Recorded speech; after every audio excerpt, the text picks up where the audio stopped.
And we are live. Welcome to the Lakers Outsiders podcast. If you're wondering why I'm introducing everyone, it's because Anthony's computer crapped out, and I think you had to put it in the freezer, right? Yep, it is in the freezer once more. It, you know what? It hasn't been able to withstand all the hot takes sent at the Lakers today. Yeah, I think mine was starting to between the heat in Southern California right now and the hot takes on Twitter from the Lakers' horrible meetings or whatever people want to call them and blame Kobe or whatever. It's been pretty heated. And then we also have a guest tonight, Tom Fehr. How are you doing, Well, Tom? I'm doing okay. I'm doing better than the Lakers are doing in meetings.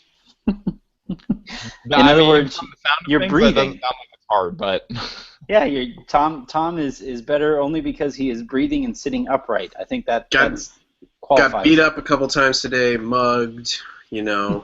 but still doing better than the Lakers.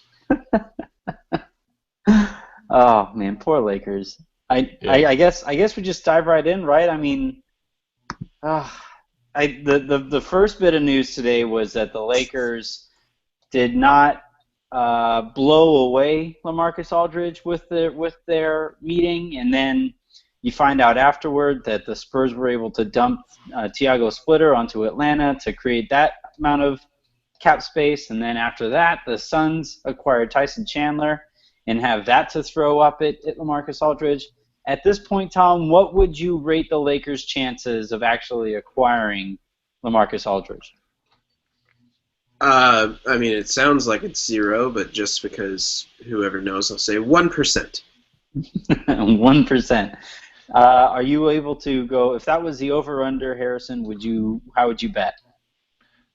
On whether or not I'm gonna bet they are not acquiring LaMarcus Aldridge. I don't think that's really in question. If you could take $20 at 100 to 1 odds, would you rather keep the $20 or bet the $20 on the Lakers will get LaMarcus Aldridge? I would keep the $20. Exactly. Mostly because gambling is illegal. Well, you know what? We're talking about a lovely hypothetical world where gambling is legal. Well, no, I mean we're all gonna go there to the Vegas, or I don't know, Tom, are you gonna be able to make it to the Vegas Summer League? No, that's too far for me. You guys are a lot closer. Well, Harrison, you and I will be in Vegas where that type of bet can and will be made.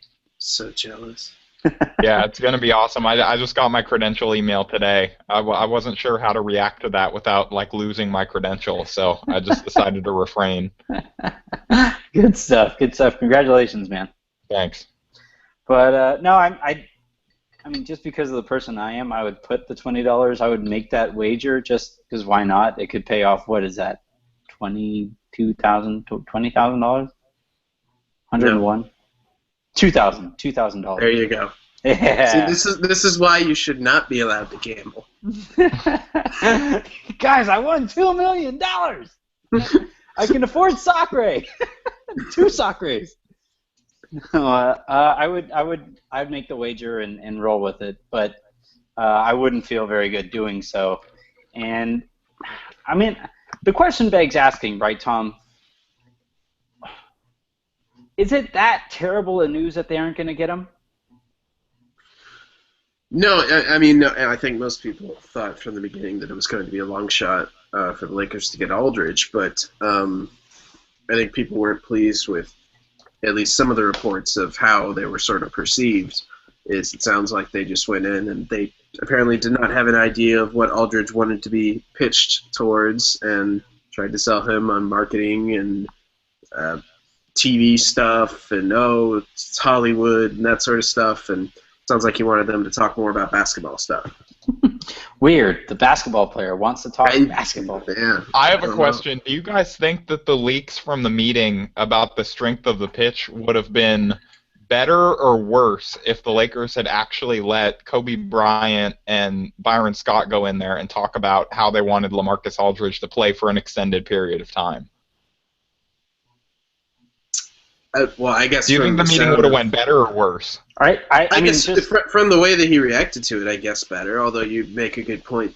It implied in the question that still probably couldn't have gone very well, considering the circumstances in the team. But we're kind of playing the result at this point. So to that issue, to that extent, it's hard to say it would have gone that much better. But to just be able to talk basketball and actually, explain the strategy behind how they would, work between, Kobe and I almost called him Powell, but LaMarcus. But in this sense, that would have helped. But I mean, getting Byron to talk basketball, it's not something that, I wouldn't want him on the podcast. It's like kind of what my thoughts on how the meeting went were like, of course they didn't really want to talk basketball because LaMarcus has been super public in his desire to not play center. The Lakers don't have a credible center that can start 82 games next to him on the roster. And so they would it's pretty clear from their roster construction that they would be wanting him to play a lot of center to play on the floor with Julius Randle, unless they went into the meeting and then were like, oh no, we're going to trade this guy for a center, which from the sound of things, they aren't going to do, or they would have done it for Cousins. Well, you know what? And maybe he just wanted to hear different things. Like maybe I'll just be devil's advocate. Maybe what you're going was, hey, LaMarcus, we think you're a star. Tom, I think there's something up with your mic or something. Getting a lot of feedback.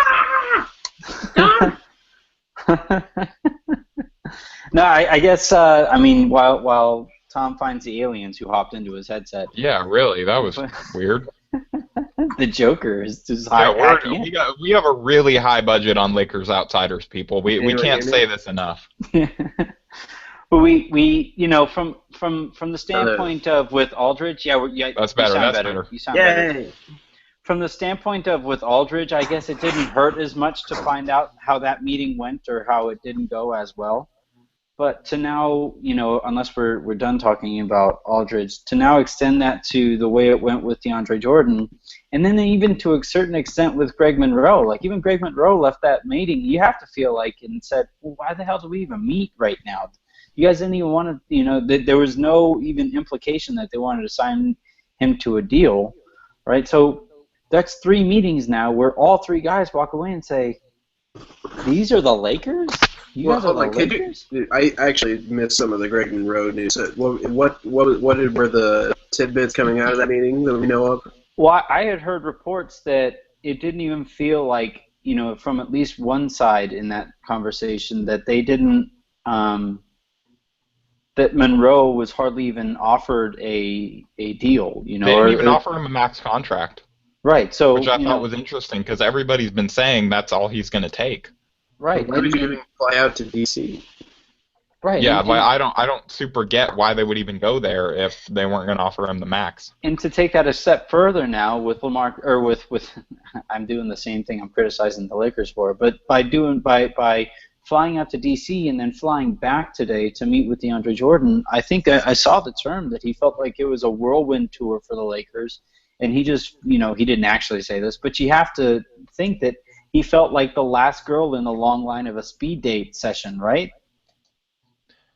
Yeah, I mean, they had to be like completely just tired out by the end of that, like taking that many hours on planes consecutively. Right. Like Mitch Kupchak's a ninja, but he's not a young guy. No, and I mean, there's nobody in any of those meetings that would fit that description of a young person, right, Tom? Nope. I mean, like, how would you feel, Tom, if all right, we would like to have you on a podcast, but leading into that podcast, we'll have already spoken to Ben and Mark and Jabari and Jameson, and hey, Tom, how's it going? Well, I mean, me personally, I wouldn't care that much, but I get where you're going with that. I don't know. From the sound of it, it sounds like not only the Lakers, but Jordan was also tired from. No. I think almost a better analogy is if we had asked you after all those guys publicly rejected us. Right, but I mean, part of the issue there though is the fatigue that sets in from the other podcasts that would have taken place. Sure. Yeah. Yeah. But to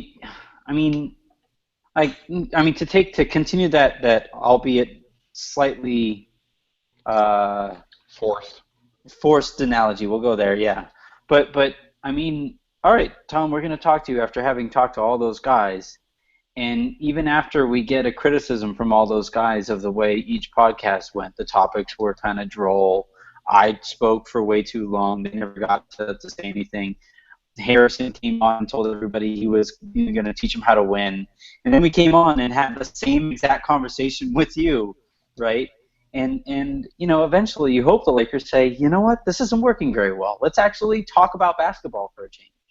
It sounds like they haven't really had an impressive free agent meeting in a long time. It sounds like they haven't really sold their case to any type free agents in a long time. And, I sort of discounted the Dwight one because it sounded like everyone thought he was leaving anyway. And then Kobe threw in his seemingly not very serious, but sort of a fuck you pitch to Dwight, which was just like, hey, you can stay and I can teach you how to win, which you clearly don't know how to do at the moment. Remember when I beat you in the finals? That was fun. That was great. But hey, if you don't want to learn that kind of stuff, then, go to Houston, whatever.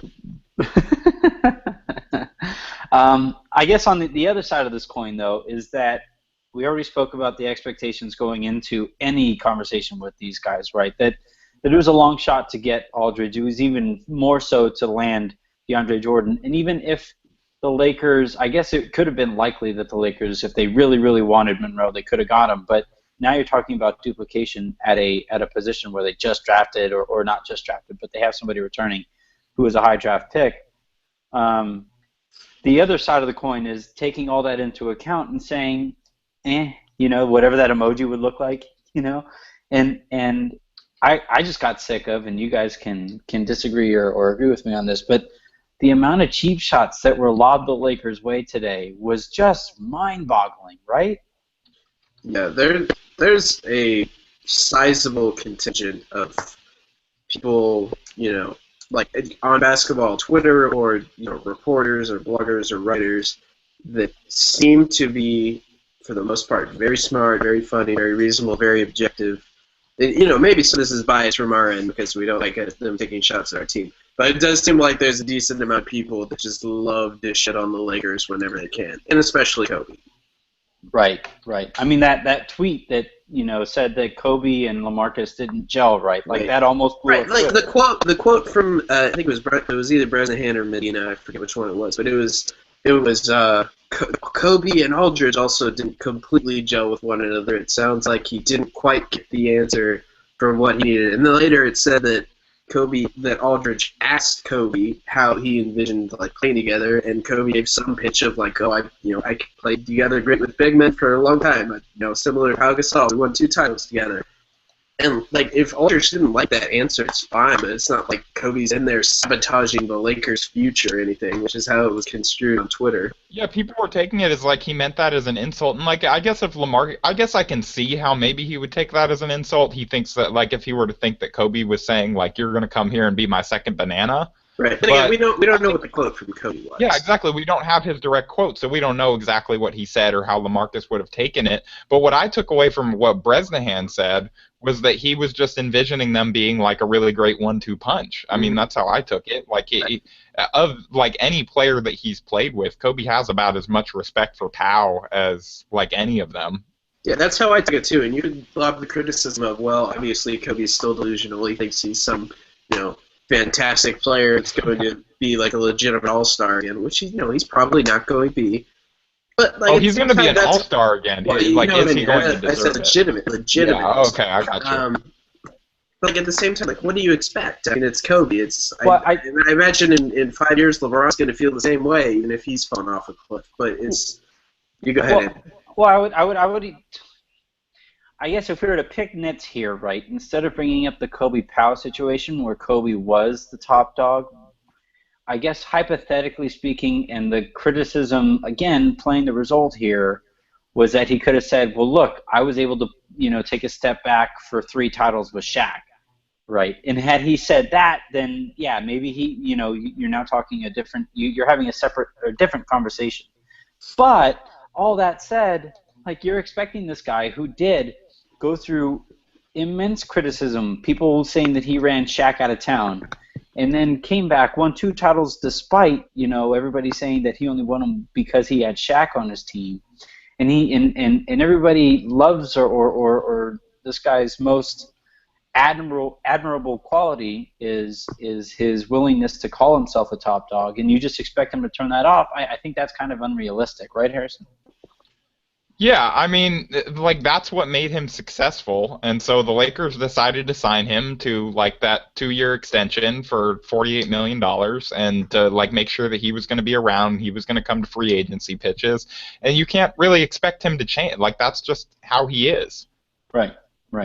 Like that, he has that, like, as much of it's become almost like self-parody at this point, he has, like, that alpha dog mentality. And he's going to make sure that, like, that he thinks that he has the biggest bark on the block. And again, from the sound of it, it doesn't even sound like this was part of the Lakers' pitch, or even Kobe's pitch or whatever. It's like Aldridge asked Kobe how he envisioned playing together with him. So yeah, that was his answer. If Aldridge didn't like it, fine. It's whatever. That's how it goes. And yeah. I don't know. I guess... I mean, Tom, you mentioned it kind of in passing, but these are guys and girls. Ramona joined the conversation to a certain extent, but she was more just reporting. But everybody that was throwing these pot shots at the Lakers are widely. I respect the hell out of them. Guys like Matt Moore, guys like Tom Ziller, guys like go up and down the even Sean Highkin to a certain extent, but.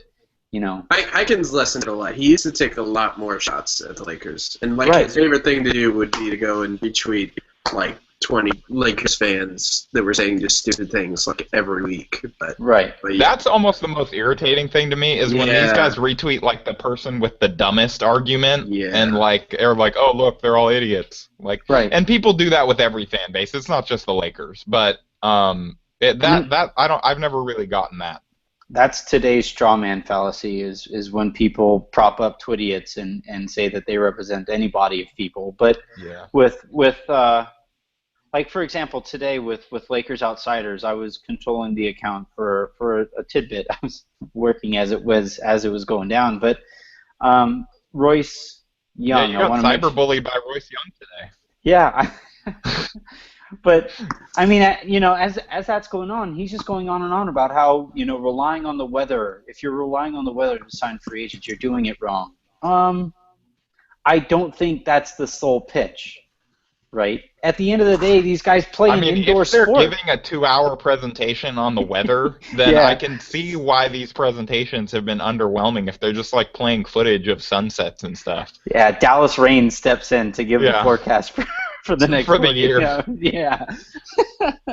But it's look, Royce Young is way smarter than that, and to a large extent, I hold him to a higher standard because he comes from ESPN. You represent somebody, you represent an entire network of really smart people. I know for a fact he doesn't actually think that way, And then the criticism I got after he retweeted Henry Abbott's hit piece on Kobe from last year, which you can see it linked. I retorted that at the time, and his response to my retweeting his comment with my article was, "Who cares?"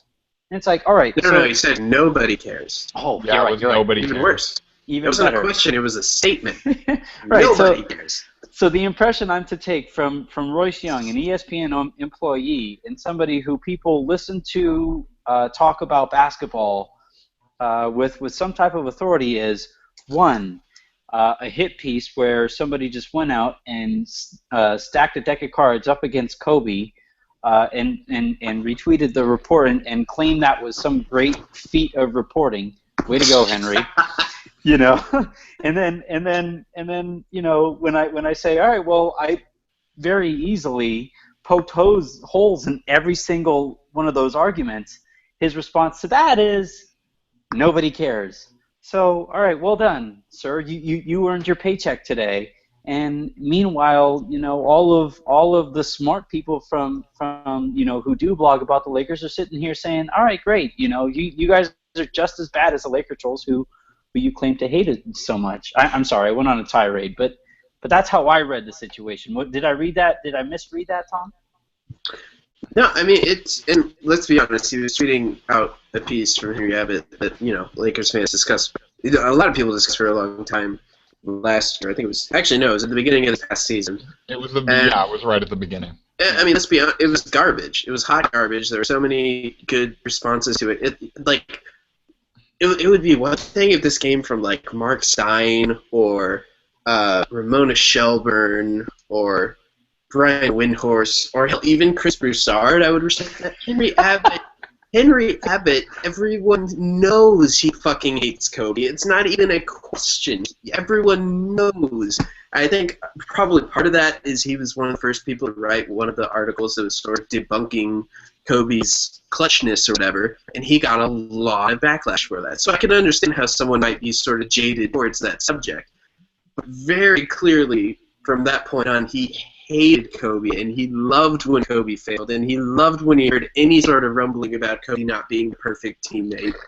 And it's just garbage. So, of course, obviously, Lakers fans sort of get riled up when that article gets brought out because it's stupid. But yeah, I think that conversation was, someone else was promoting the content from ESPN, and you said, hey, and here was a response to that. If you guys want to read that too, and I think he responded to me later, and I think it's just a tweet to me that was just like he was tweeting me with something that he wrote. It's like, I don't care. I was like, that's fine. You don't need to care. You just don't need to be a dick and say nobody cares. Yeah, he deleted that. I think he deleted that one. Yeah, he deleted so many of his tweets, and the Anthony. Anthony was obviously just tweeting it out for Lakers fans to read the response in case anyone was interested during the time that it was a topic that was sort of relevant. And yeah, it was just annoying. Royce Young just pissed me off. I sort of liked him when he was a Daily Thunder, and then he just had some increasingly stupid takes. I don't know. Go ahead. I can't quite blame him, as he's operating under the paranoia that he might lose Russell Westbrook and Kevin Durant. He's stuck out there in Oklahoma City with nothing to write about. But I mean, whatever. And that was a cheap shot. I'll admit that. That was a terrible, unfounded cheap shot, and I'll be the first to admit it. But when others lob that at the Lakers, I'm gonna call him out for it, right? No, yeah, he earned it. And I don't know, what taking a cheap shot at someone sharing their content when unless I'm mistaken, he started just by founding a small Thunder blog that grew and grew and grew just because Thunder fans wanted some intelligent basketball writing to follow. He's a pretty good writer, and I don't know. It just seems like he's sort of turned into a dick, but. That's just my view from afar. I've stopped following him actually, so I can't really say for sure. I stopped following him probably a year ago. Yeah, and I'm probably going to do the same. I actually unfollowed Sean Highkin today out of much of the same. I like Highkin. Highkin's a good guy, but yeah, like the Harrison. How did you take the whole? When he said in parentheses, as if he was taking people by surprise when he said this, but the Lakers haven't signed a big free agent since Shaq. Like again, you're ignoring a bunch of logic. I mean, technically not wrong, but it completely ignores context. But I mean, they haven't had cap space, right. to sign a major free agent, other than last year and when they could have signed White the year before that, but. Right. I get the general point that it was under the implication that you can't count on the Lakers to sign big star free agents just because they're the Lakers. We've seen that the last 2 years. Melo didn't sign here. Obviously LeBron, whatever, didn't sign here. And I was expecting LeBron to sign here. And now we're seeing them probably get spurned by Aldridge and DeAndre Jordan, and it'll probably keep going further down the line. The question is, can the Lakers wake up and recover to get some nice, secondary free agents to add, or are they just going to keep waiting and waiting and waiting for the big fish and get, fucked when they're stuck in a rebuilding process where they need to add more?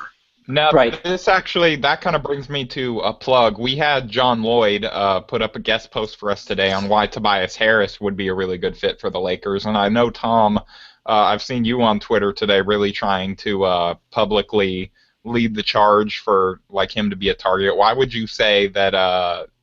You want to lay out some reasons why you would want to get him?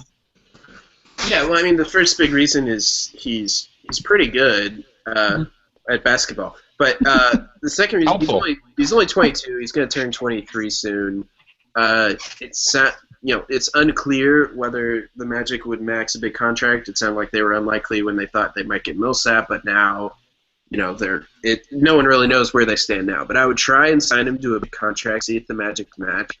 Worst case scenario, you slightly overpaid for a pretty good young player that won't, destroy your cap space or anything, because as we can see, the cap's going up and up and up.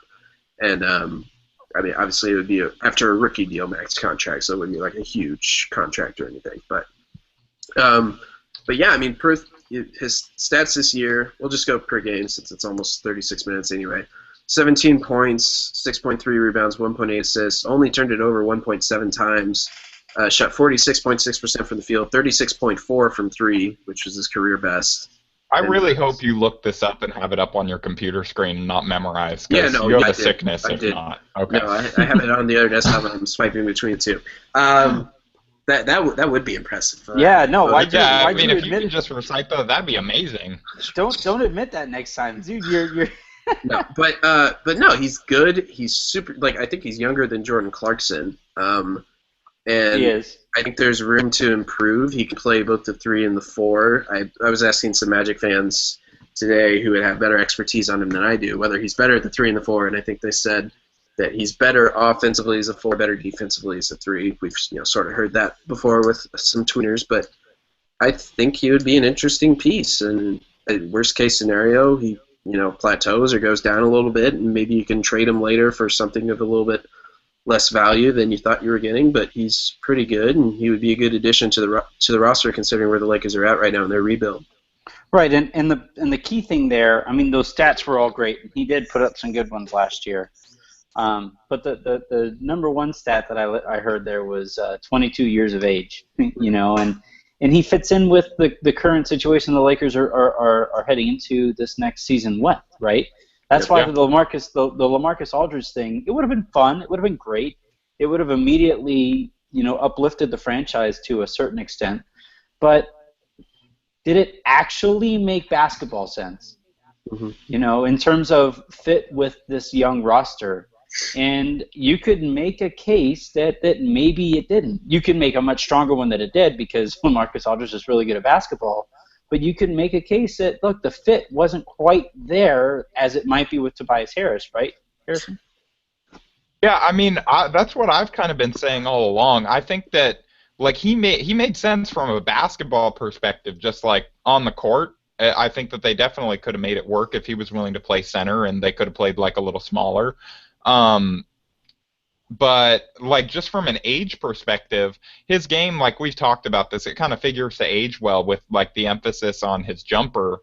But still, he would have been making a lot of money. He would have been making a lot of money right as the rest of the core was coming into their prime, and who knows how effective he would have been by that point. Right. And his prime is right now, and that doesn't really match up with where the rest of the roster is.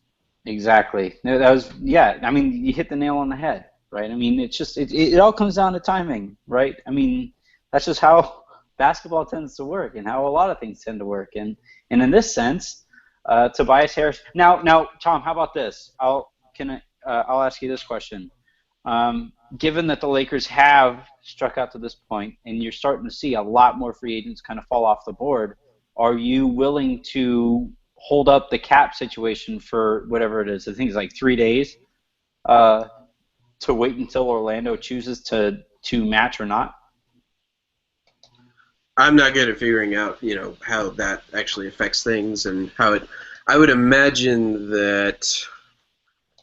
Yeah, you know what? No, I would go ahead and offer it. Well, actually, unless there's rumors that he's about to sign an offer sheet, I wouldn't do it. But so they can probably afford to wait a couple days. But I would probably wait one more full day, see if there's any interest at all from the big fish, and then move forward. But right. I will make a quick counterpoint to what you were saying earlier, just to be the devil's advocate here. There's probably something to be said for, it might not make the most sense for the long-term future, but getting Aldridge, but there's probably something to be said for building, a basketball culture back up and winning and building a team.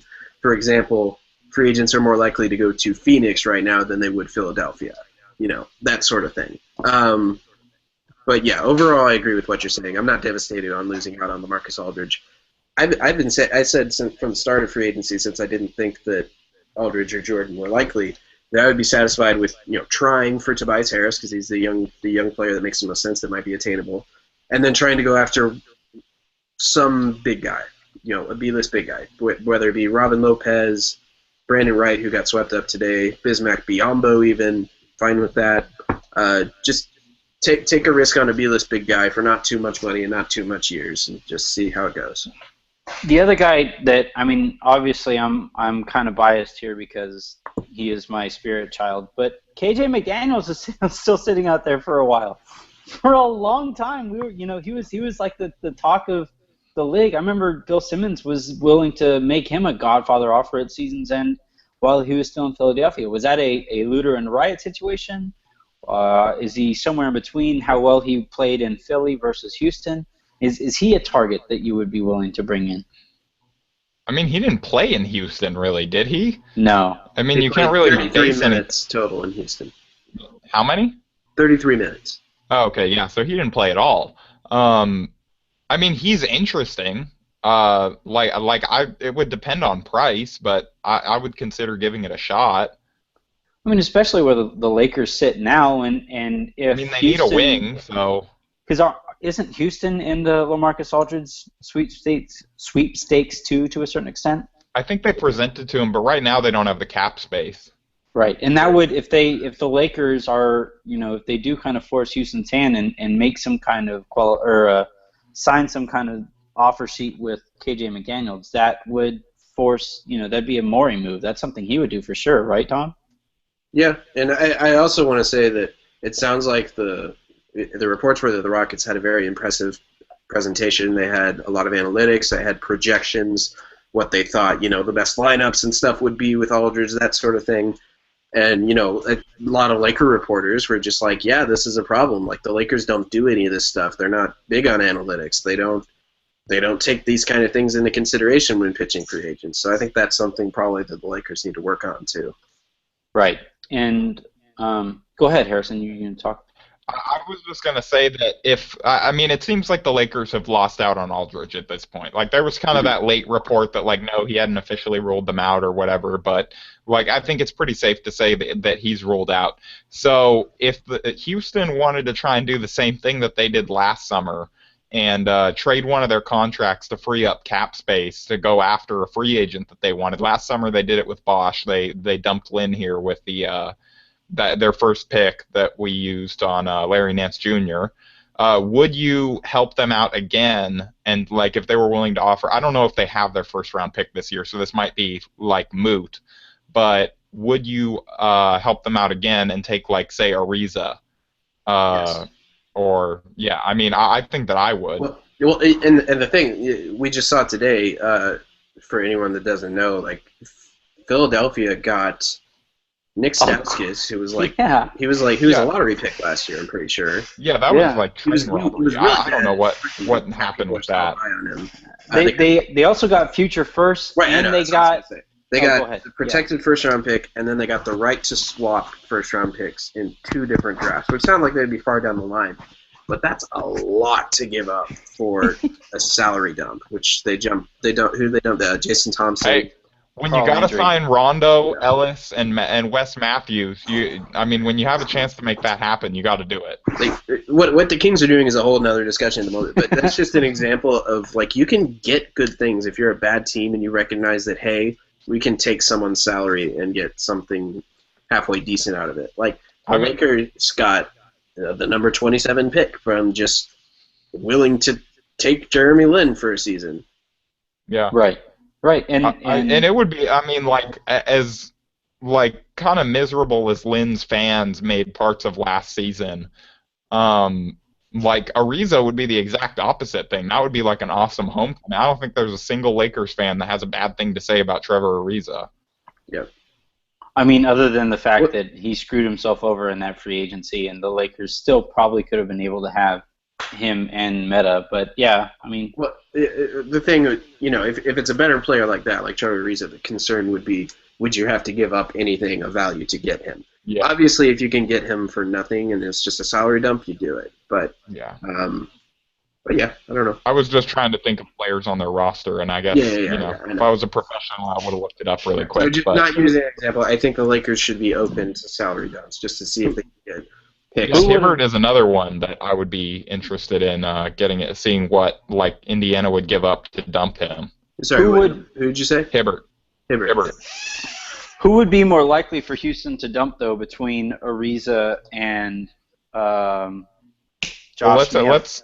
I'm gonna pull up their basketball insiders page. I mean, technically speaking, wouldn't it be Josh Smith be the more likely guy that they give up over Ariza, given that they're going after power forward? Is a free agent, no, I think they signed him. The Pistons were really dumb and gave him a big deal.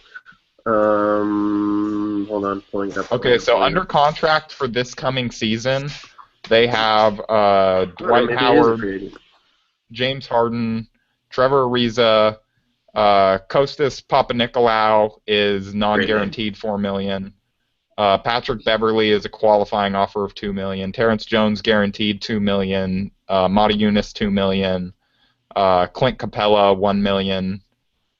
Prigione's a non-guaranteed $1 million. So there are some players that they could try and shed, but yeah. And that is. I mean, you'd think that the Ariza would have to be part of it because the other guys wouldn't clear up enough by themselves. Yep. The other guys are making like $2 million. Ariza's making $8 million. Yep. Oh, I don't think it'll probably end up mattering because it sounds like Aldridge is probably choosing between the Spurs and the Suns. Yeah, I think it's. I would imagine he's going to go to the Spurs. But. I guess, and to bring this whole thing full circle, we just kind of laid out, potential situations where the Lakers could help themselves out to kind of. I'm not going to use the word recuperate or recover this free agency period, but salvage. No, I'm not even willing to go there because I didn't expect that they would have a huge or legitimate chance at LaMarcus Aldridge or at DeAndre Jordan. But like Tom said earlier, like at some point you have to start figuring out, hey, how do we fix this? How do we get these guys in a room and close, right? Coffee is for closers. How do we get the Lakers to get some coffee? Well, they got to bring coffee instead of pictures of Adam Levine. That was my favorite thing. Like, if by some miraculous chance a player was swayed by a celebrity endorsement, I don't think many NBA players are going to be swayed by the lead singer of Maroon 5. Like, that's what I was wondering last night. Like, I almost went on a big Twitter rant about this. Like, number one, he's not even wearing the jersey. He has it, like, draped on the front of his chest. He didn't put it on for some reason. Like, why is he screaming? I don't understand that. Like, number three, how did that... Like, they need to do a 30 for 30 short on how they decided on Adam Levine. Like, did he just walk by the Lakers offices and they're like, hey, like, let's just do this? Like, it's just, like, is Maroon 5 anyone's favorite band? Like, I just don't... 13-year-old girls. Yeah, like, really? Like, I would think that they're probably even One Direction. Like, I don't even... Well, I'm sure the majority of them are, but there are probably some 13-year-old girls with Maroon 5 as their favorite band. What are you talking about? We're like a boy band right now, dude. We got this. What the fuck are you talking about? That was horrible. Anyway, I don't even know what to say to that. The silence in between me finishing that sentence and Tom asking me what the fuck I was doing was just priceless. I'm back on Team Royce. Yeah. Anyway, I just don't. That one was like that was the weirdest recruiting gesture I think they've ever made. Like, I'm glad that Portland or whoever it was complained and asked them to take that down. That was just I don't know. That was weird. What would you say has a higher chance, Tom, between the Lakers actually acquiring LaMarcus Aldridge and Maroon 5 being LaMarcus Aldridge's favorite band? I would say the Lakers acquiring LaMarcus Aldridge, but I would not bet on neither of those.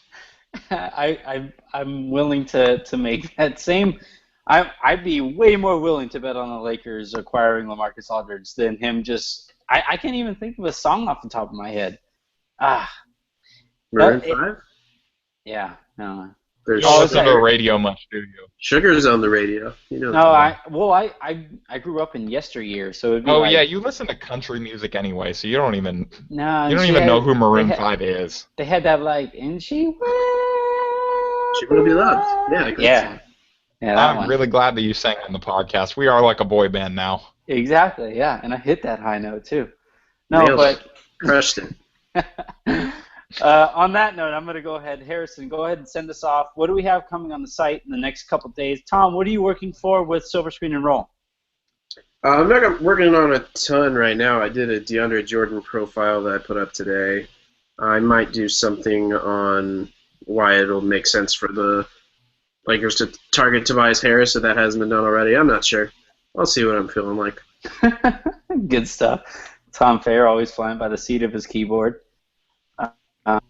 Harrison, what are you working on? I mean, you're doing all the short form stuff, but where are you at as far as actual editorials? I just did an editorial today on why I just don't understand all the hand-wringing and overreaction about like the losing out on free. I just don't really get why people expected them to sign here, and like I don't think it's a failure that the Lakers necessarily didn't sign them. I think that there are a lot of extenuating circumstances for all these big names that just make other franchises more appealing at this time. Right. That makes a bunch of sense. And I just think there's a lot of context that's getting ignored, which is fine. Like, it's sports. That's what people do. But are you writing anything in the next couple of days to actually analyze what might be next, or do you even do anything, Harrison? Is what he's asking. Yeah, like I saw that you released something, but what are you working on next? The plug is always for what's coming next. Yeah, well, I got nothing right now. Oh, man, somebody will probably say song. something stupid about like a free agency meeting or whatever tomorrow that I'll have to cover. There'll be some crazy rumor. I don't know. Yeah. All right, real quick, what do you guys think happens, and who do you want them to target right now? Assuming Jordan and Aldridge are not available. I think that's probably a safe assumption. Harrison, Harrison, do you want to go first? I mean, like, Tom already went at length on Tobias Harris, so I'll go away from that, even though I think that that's probably the best, like, option for them at this point. I'll say, like, I'm interested in bringing Ed Davis back, honestly. Yeah, I'm fine with Ed Davis. I wouldn't be thrilled about Ed Davis, but, because we watched him, he's okay, he's pretty good, but... Yeah. I don't know, I feel like Ed Davis is... He's a backup big guy that can come in and do rim protection. I'm not sure how I like him in a starting lineup, but I don't know. We'll say I would be okay if we signed Davis at this point. They could do a lot worse. He fits pretty well with Randall, especially like covering up for him on defense. It's not like having DeAndre Jordan back there, but he's a pretty good rim protector. It makes him a little bit more interesting. He's a decent athlete. No more Jordan Hill. Say no to Jordan Hill. #. And Carlos Boozer. I'm not really a fan of bringing Jordan Hill back. When I saw that they expressed interest in him or whatever last night, I was a little surprised by that. But I guess they got to account for like plan, Z, like subsection like F. I don't know, like that's like the nuclear contingency.